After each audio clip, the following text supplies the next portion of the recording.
Hadirin rahimakumullah, mangga urang sami-sami ningkatkeun keimanan sinaran ketakwaan urang ka Allah Subhanahu wa taala.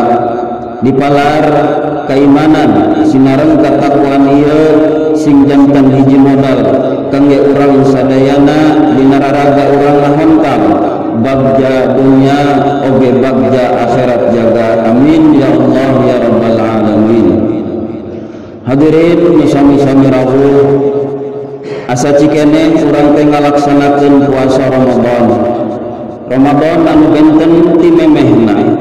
2 kali Ramadan urang masih kene mayunan masa pandemi. Cocoba khususna kangge negeri urang, umumna kangge manusia saalam dunya. Kiwari kebiasaan 2 tahun katukang teu karaos deui. Urang imut keneh kumaha bangsa urang nyambut Ramadan. Loba kebiasaan anu 2 Ramadan ieu robah. Anu teu meunang mudik, anu teu meunang loba kagiatan ruang riung jeung nu sanesna.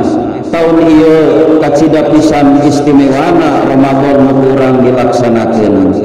Urang sadaya nuju dipaparin musibah kakenaan ku COVID-19, nyebarna penyakit alatan virus anu namina corona.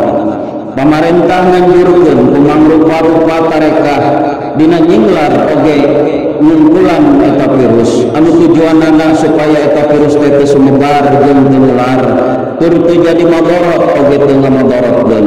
Nu matak ngayakeun aturan demi kasayan urang sadayana nu wajib hukumna urang didukung. Bari tetep urang ngadoa kana Maha Kawasa mugia ieu musibah gancang diangkat ku Allah Subhanahu wa taala tur virusna gancang musnah di ieu alam dunya. Amin ya Allah ya rabbal alamin. Allahu akbar. Allahu akbar, Allahu akbar, walillahil hamd. Alhamdulillah wa syukrulillah ala ni'amillah. Urang sadaya dipaparinam kapercantenan, dipaparin panjang wiswa di katepang sareng kaping hiji Syawal tahun 1442 Hijriah. Tutas urang sasonoan sareng rajana sasih anu paling mulia nyabutosna sasih Ramadan anu tos kalangkung. Maparin hadiah anu ngalimpah ruah, anu mangrupi rahmat, magfirah sareng karidoan ti Allah Subhanahu wa taala. Tidawuh Rasulullah sallallahu alaihi wasallam, syahrul Ramadan awwaluhu rahmatun wa awsatuhu maghfiratun wa akhiruhu itqum minan nar. Bulan Ramadan teh awalna nyaeta dilungsurkeun rahmah, pertengahanana dilungsurkeun maghfirah, dina panungtunganana dibebaskeun tina seuneu neraka. Mudah-mudahan urang sadayana kalebet kana golongan jalmi-jalmi anu kenging kaunggel pidawuh Rasul munggaran. Amin ya Allah ya rabbal alamin. Hadirin rahimakumullah, ieu sadayana fadl ti Allah Subhanahu wa taala, kanugrahaan ti Allah Subhanahu wa taala, luyu sareng dawuhan mantena, walaula fadlullahi alaikum wa rahmatuhu lakuntum minal khasirin. Maka lamun teu fadl Allah anu dipaparinkeun ka aranjeun, oge lamun teu aya rahmatna tang teu bukti aranjeun kabeh kaasup jajaran jalma-jalma anu meunang karugian. Oge Kanjeng Nabi Muhammad sallallahu alaihi wasallam ngadawuh, kullu bani adam khata'un wa khairul khata'ina at-tawwabun. Setiap anak Adam eta pasti beunang ku kasalahan, tur anu pang alus-alusna boga kasalahan tegesna dosa nyaeta jalma-jalma anu rajin ngayakeun pertobatan. Urang kudu rumasa yen dina kahirupan moal lepas tina dosa. Urang kudu boga rumasa yen dina kahirupan urang moal lepas tina ngalakukeun kasalahan. Da ieu tos jadi guratan ti Allah Subhanahu wa taala yen al insanu mahallul khata'i wan nisyan. Manusia teh tempatna kalelepatan oge tempatna kaluluputan. Makhluk anu salamina maksiat nyaeta setan anu dikadalian ku pimpinanana tegasna iblis. Sedangkan makhluk anu sering ngalakukeun jeung salamina taat nyaeta para malaikat. Ari makhluk anu sakapun maksiat sakapun taat nya urang nu ngaranna manusia. Di mana manusia migawe maksiat maka eta teh kasipatan ku kasipatan iblis. Di mana manusia migawe taat maka eta manusia terkasipatan ku sifat malaikat. Tina sapalih anugerah Gusti Allah urang dipaparin fasilitas anu eta kasalahan anu eta dosa teh bisa dipupus ku urang midamel perkara-perkara anu luyu dipidawuh ku Rasulullah Muhammad sallallahu alaihi wasallam.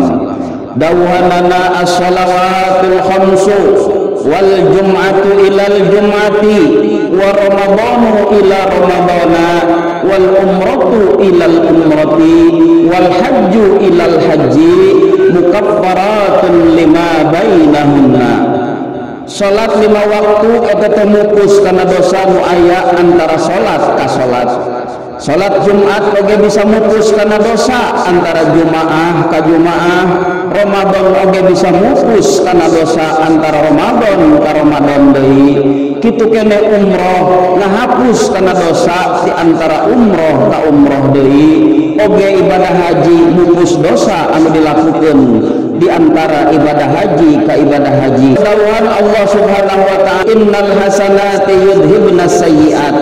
Saestuna ari pirang-pirang amal anu alus eta mupus kana pirang-pirang kagorengan.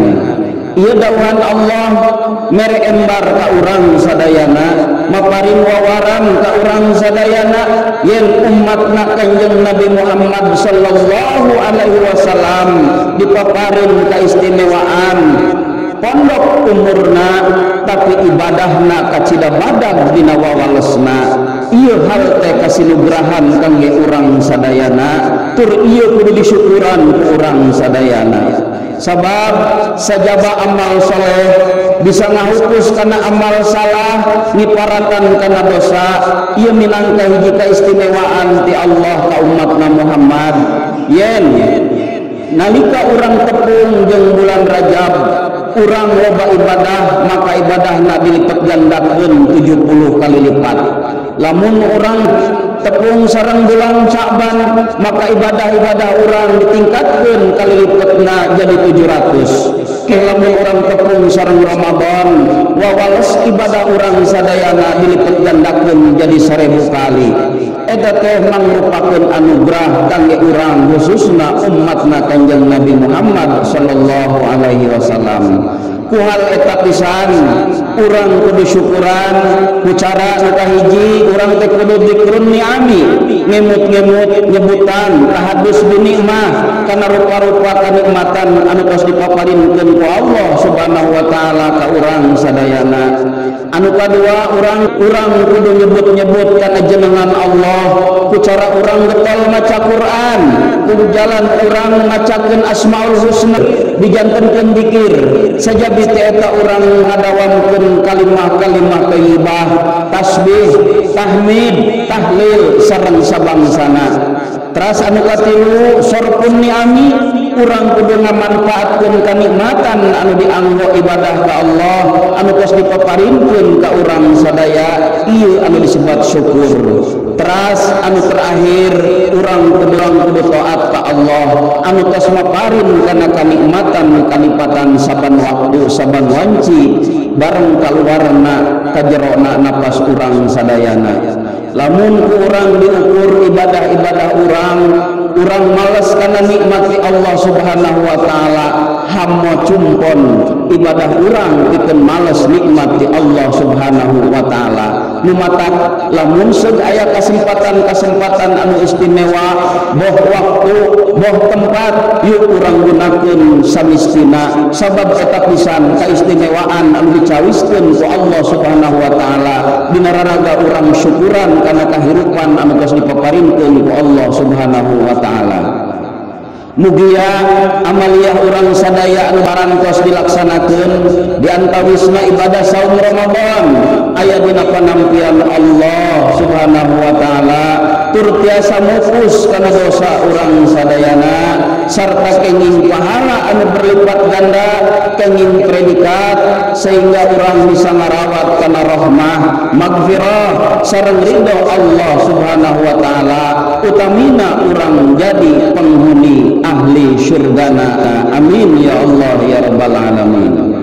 Hadirin rahimakumullah, Rasulullah sallallahu alaihi wasallam parantos ngadawuh dina hadis qudsi, yen Allah ngadawuh di mana-mana umat Islam rengset amat puasa tuluy esukna kaluar ti imahna nuju ka tempatan salat Id, maka Allah ngadawuh, ya malaikat saksian ku aranjeun kabeh, kami geus ngahampura kana dosa-dosa maranehna saperti orok nu kakara lahir ti indungna. Ieu istilah jadi kasebut yen poe tanggal 1 Syawal teh kalebet anu disebat Idul Fitri, nyaeta balik deui kana kasucian, bebas tina dosa-dosa.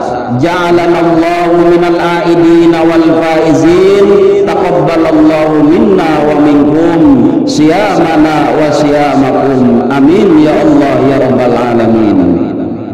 Allahu akbar, Allahu akbar, Allahu akbar, walillahil hamd. Hadirin rahimakumullah, sahabat Anas bin Malik radhiyallahu anhu ngadawuh, tetep pikeun jalma mukmin aya 5 rupa Idul Fitri atanapi aya 5 rupa poe riaya. Jadi dina ieu dawuhan mah lain wungkul Idul Adha, lain wungkul Idul Fitri, tapi pikeun jalma nu iman, pikeun jalma nu muslim ternyata ngagaduhan 5 rupa Id, 5 rupa poe riaya. anu kahiji dina ieu hadis disebutkeun yen tiap-tiap poe anu dina eta poe tutumiba kana dosa tegasna hiji jalma teu ngalakukeun dosa maka eta kalebet Idul Fitri keur manehna. Jadi lamun urang dina sapoe teu ngalakukeun maksiat, dina sapoe urang teu ngalakukeun dosa, maka urang geus meunang Idul Fitri.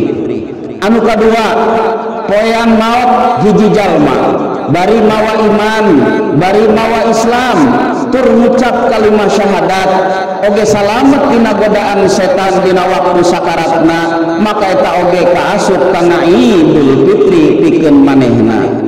Anu katilu dina poean muntas siratal mustaqim, jaga di poe kiamah.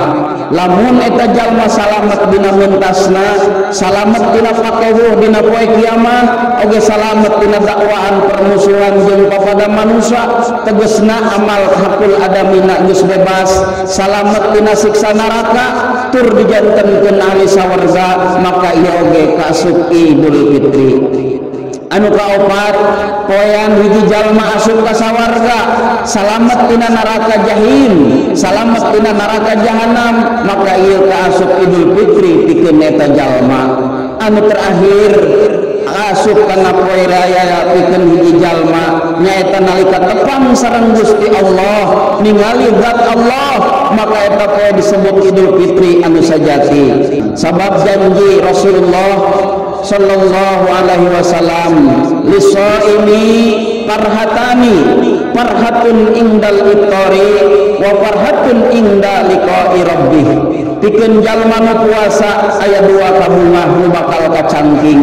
Nu kahiji bunga nalika buka puasa setiap maghrib, oge buka puasa sabadana tamat puasa tepung jeung hiji Syawal. Tur anu paling utami kabungah nu kadua nyaeta patepungna sareng Rabb Allah Rabbul Alamin, jaga di sawarga. Mudah-mudahan urang kalebet kadinya, amin ya Allah ya Rabbal Alamin. Hadirin rahimakumullah, puasa Ramadan dilengkepan wajibna urang ngaluarkeun zakat fitrah. Anu eta zakat fitrah teh mibanda fadilah kautamaan dumasar kana dawuhan Rasulullah, man aqta shadaqatal fitri kana lahu asyrata asya.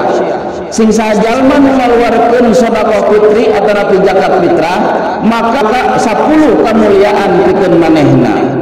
Anu kahiji saur Rasulullah, fadilah urang ngaluarkeun zakat fitri nyaeta dirina bakal suci tina pirang-pirang dosa, tegasna dibebaskeun tina dosa. Anu kadua, jalma nu ngaluarkeun zakat fitrah bakal dibebaskeun tina siksa neraka. Anu katilu, puasana dijamin bakal diterima ku Allah Ta'ala. Anu kaopat, dipastikeun asup sawarga. Anu kalima, bakal bijil ti kuburna dina kayaan salamet dari aman. Anu kagenep, sakabeh amalanana dina eta taun diterima. Nu katujuh, misti bakal ngarawat tur bakal menang kana syafaat Kanjeng Nabi Muhammad sallallahu alaihi wasallam. Anu kadalapan, fadilah dina ngaluarkeun zakat fitri bakal mentas siratal mustaqim dari salamet.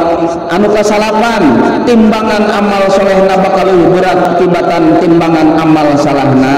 Anu kasapuluh, dipupus ngaranna ti jalma-jalma tina buku daftar anu cilaka. Mudah-mudahan zakat fitrah anu ku urang dikaluarkeun urang kenging 10 fadilah ti Allah Subhanahu wa taala. Amin ya Allah ya alamin. Hadirin rahimakumullah, sing emut yen di tengah-tengah kebagjaan urang ayeuna tepang sareng tanggal hiji Syawal, urang ayeuna keur diintip ku makhluk anu dilaknat ku Allah Subhanahu wa taala, anu namina iblis laknatullah, anu baris ngahancurkeun kana kabagjaan urang ayeuna. Sakumaha dawuh Kanjeng Nabi Muhammad sallallahu alaihi wasallam, inna iblisa alaihi la'natu yusibu fi kulli idin. Saestuna iblis anu dilaknat ku Allah sok ngajerit maratan langit ngocet maratan jagat dina tiap-tiap poe tepungna sareng Idul Fitri. Tuluy balad-baladna kumpul yang dina poe ieu Allah maparin pangampura ka ieu umat jadi maraneh kudu nyieun deui umat ieu teh sing ngalajur nafsu ngumbar kahayangna tur sasabkeun maranehna ku inum-inuman keras jeung sabangsana sehingga Allah mikangewa deui ka maranehna tutas ngalaksanakeun ibadah dina bulan Ramadan. Ku hal ieu pisan urang kudu ati-ati, urang ulah teuing ngalajur kana hawa nafsu tutas urang merangan hawa nafsu salila sabulan kamari dina bulan Ramadan. Ulah urang ngayakeun acara-acara pesta-pesta anu di jerona bertentangan sareng agama. Sabab ieu pisan anu diwanti-wanti ku Rasulullah sallallahu alaihi wasallam. Ijtahidu yaumal fitri bis sadaqati wa amalil khairi wal birri minas salati waz zakati wa tasbihi wa tahlili fa innahu al yawmal ladzi yanzurullah fihi dhunubakum wa yustajibu du'aikum wa yanzuru ilaikum birrahmah.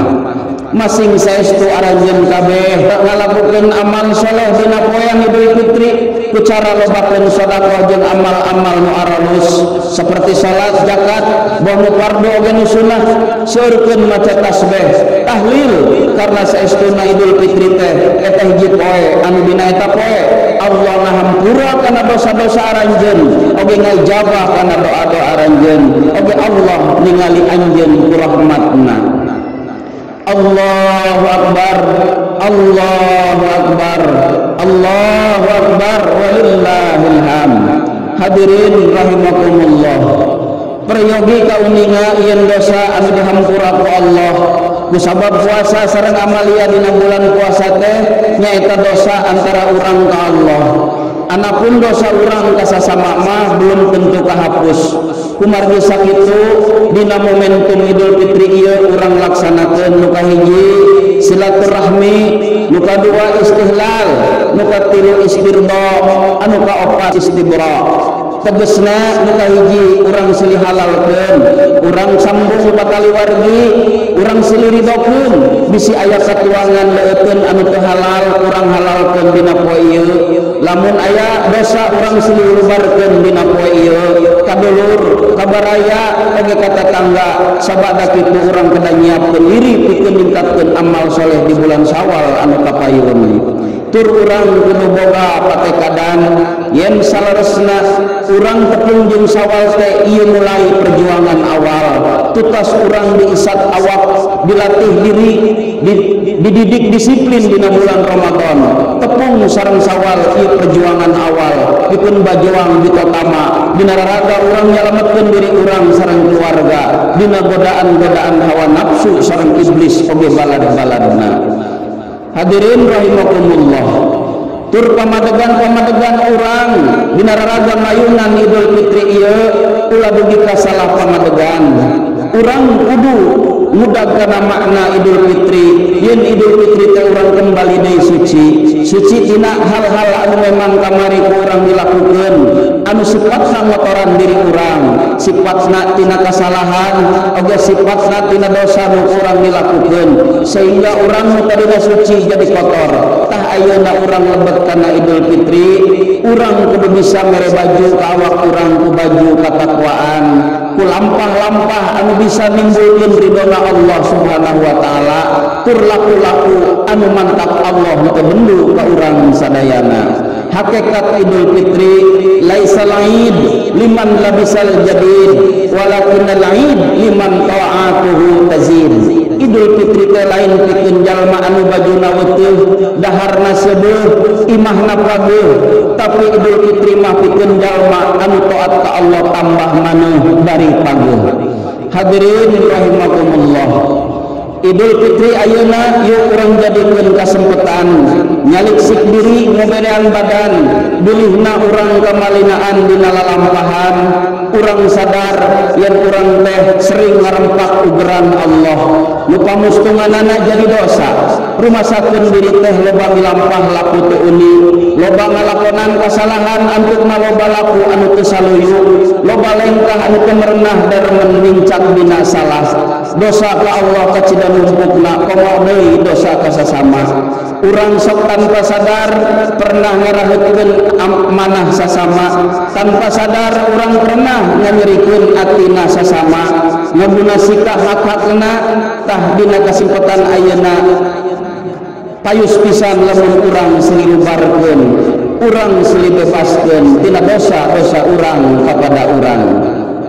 Dikeun nyampurnakeun kasucian diri lebet ka Idul Fitri, urang jadikeun ajang silaturahmi sakantenan urang selilubarkeun dosa kepada urang malah hilangna gantar kakaitan.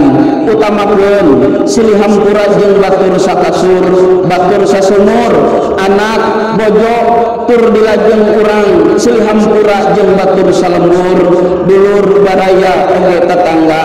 Omar anu kacida kedah diutamikeun nyaeta ka ibu sareng ka rama. Upami ibu sareng rama urang masih araya keneh anu lengkap oge kantun sabelah, yuk urang caketan aranjeuna margi urang kedah emut kana jasa-jasa aranjeuna, ieu kedah diutamikeun memeh ka batur kudu ka ibu rama urang. Yen urang sadar tanpa aranjeuna urang moal aya di kieuna, suksesna urang majuna urang ayeuna moal lepas tina jasa aranjeuna. Sasatna ibu mengandung bapa anu ngayuga, ibu mengandung urang dugi ka 8 sasi lamina susah payah dina ngandung urang. Anjeuna ketibrak ulem da usikna urang nalika dina patuangan, aranjeuna sabar nganti urang lahir, nalika urang bade dilahirkeun anjeuna adu belajar, anjeuna antara hirup sareng maot di payunan, naha nyerina ngalahirkeun urang sadayana, sok urang emutan pareng wanci janari kasubuhnakeun hawa tiis nyalecep kana awak, hiliwir angin mawa beja pirasat yen urang bakal bubrag ka alam dunya sabab ibu urang karaos patuanganana. Rama urang ti buburanjat nyusul indung berang, tetoli poekna peuting, tetoli kana kaayaan ibu urang mandi getih, ibu urang buyang adu belajar tipe pereket sakuat tanaga pikeun ngaluarkeun urang dina patuangan, ngembeng cisacana yen antara hirup sareng maot dina ngababarkeun urang sadayana. Kesang badat, kesang lembut masuhan satujur salirana, cisoca harapan bagja ngembeng dina tungtung panonna, miharep urang bubrag lahir ka alam dunya kaayaan dina salamet. Kepaduli kana nyawa anu dipayunan ku anjeunna, teu kitu hungkul saleresna urang teh ngariripuh ka aranjeunna teh. Sabada urang bubrag ka alam dunya 2 tahun lamina urang nyadap pinarep anjeunna saripati salirana disadap ku urang sadayana. Ogona urang, merekelana urang, bauna urang, jadi ujian kesabaran aranjeunna.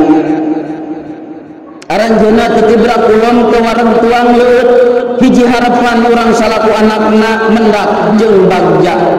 Mata lamun sok aya babasaan kabagja kolot bisa jadi kabagja jadi anak, tapi kabagja anak acan tangku jadi kabagja kolot. Banda kolot bisa jadi banda anak, tapi banda anak acan tangku jadi banda kolot. Kuhal sakitu kolot mah kadang lamun ayeuna tepung sareng sawal lain ambaringkung babawaan anu dipiharep, tapi lohokan urang silaturahim urang ka anjeunna sabab ambaringkung babawaan urang mah teu dipiharep pisan, tapi kuningali bagjana urang anjeunna ge atos bagja pisan. Ieu pisan momentum urang dina kasempatan ayeuna sabab urang teu ngaraoskeun asa kamari diaais ku anjeunna digagandong ku ibu sareng bapa urang dipapangku dinangna dinangna asa kamari urang diajarkeun nyarita, diajarkeun leumpang, urang diawur ku pangasuh ku kacida saestuna, diaais ku asih ku wening, berang menjadi carita weting menjadi kaimpi dina pareng urang kata rajang kedamang urang emut dampal panangan arajeda bagilir musapas tarang urang musapas awak urang lisanas dilepas tina ngadoa ke Allah subhanahu wa ta'ala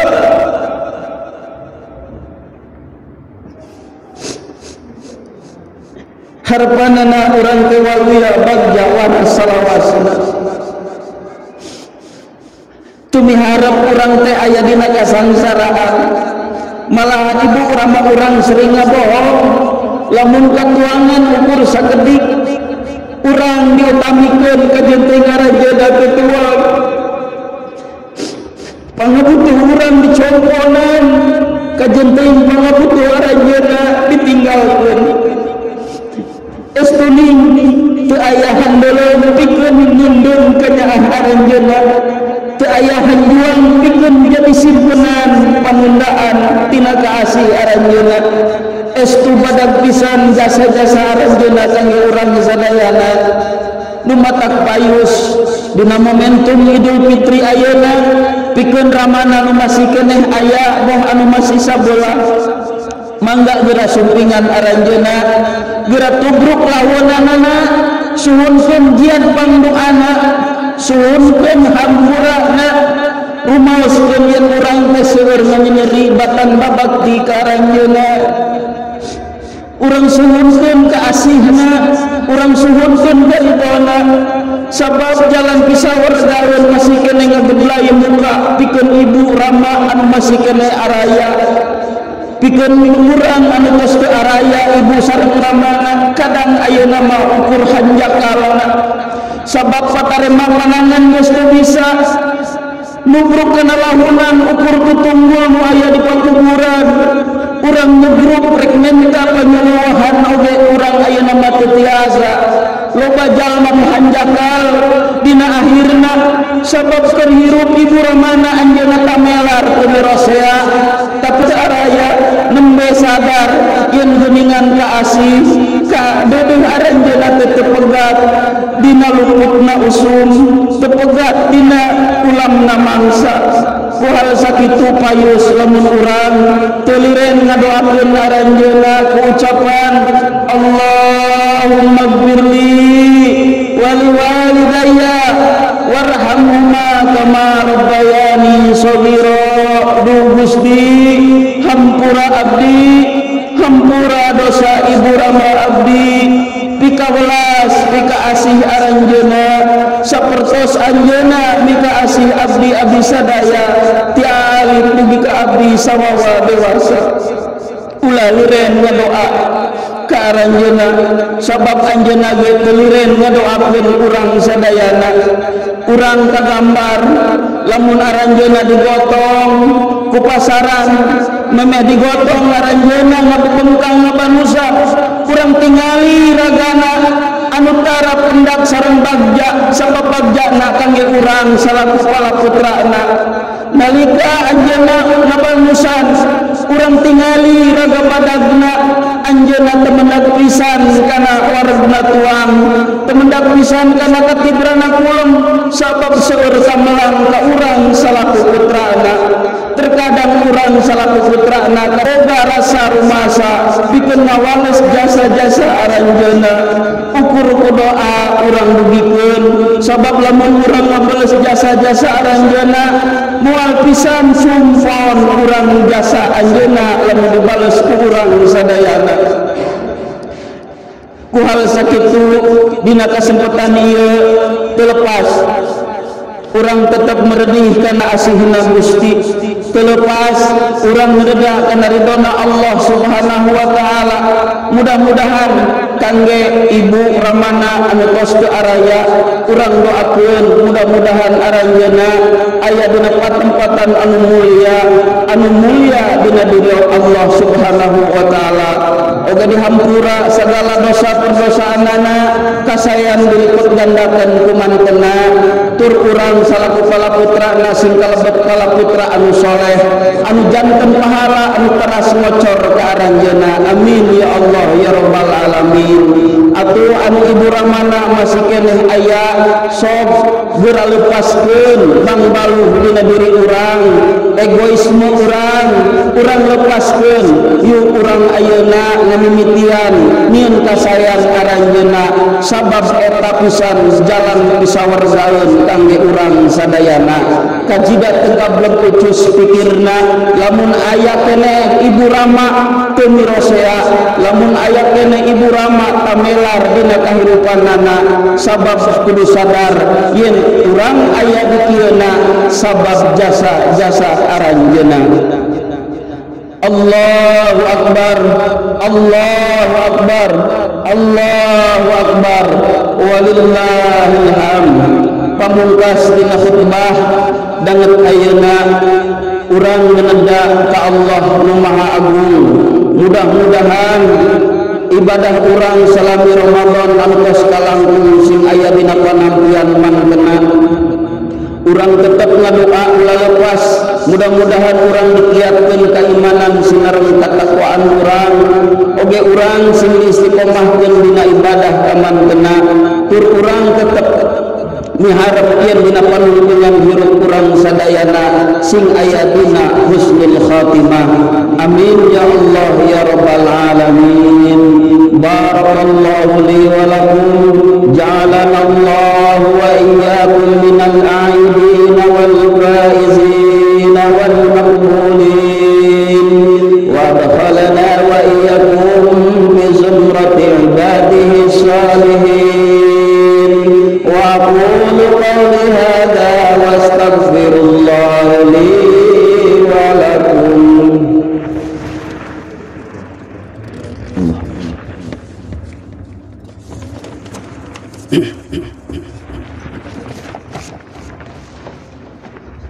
Allahu akbar, Allahu akbar, Allahu akbar, Allahu akbar, Allahu akbar, Allahu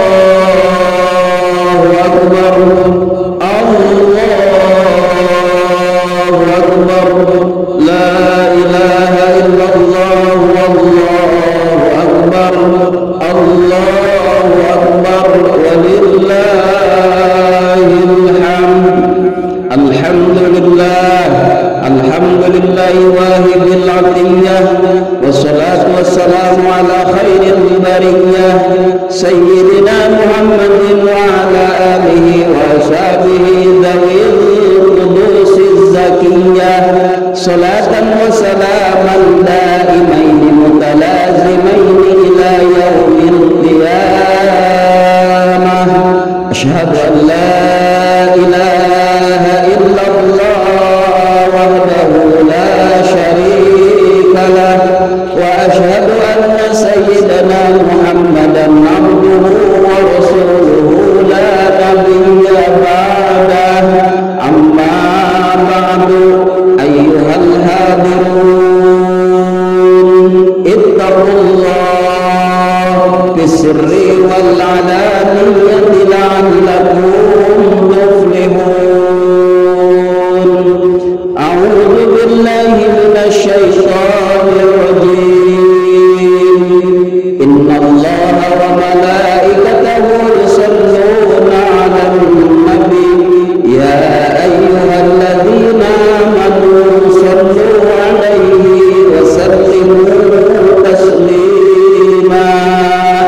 Allahumma shalli 'ala sayyidina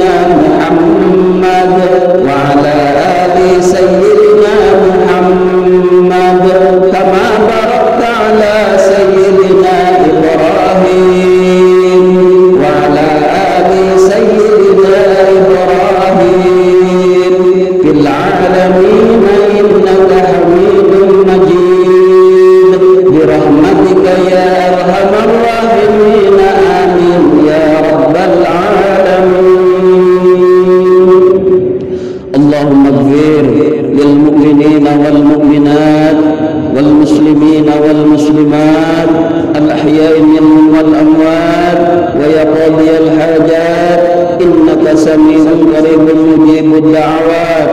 اللهم ارفع عنا البلاء والبلاء والوباء والفحشاء والفارق والمنكر والسيوف المختلفة والشدائد والمهن ما ظهر منها وما بطن من بلدنا هذا خاصة ومن بلدان المسلمين عامة إنك على كل شيء قدير. اللهم إنا نسألك العفو والعافية في الدين والدنيا والآخرة.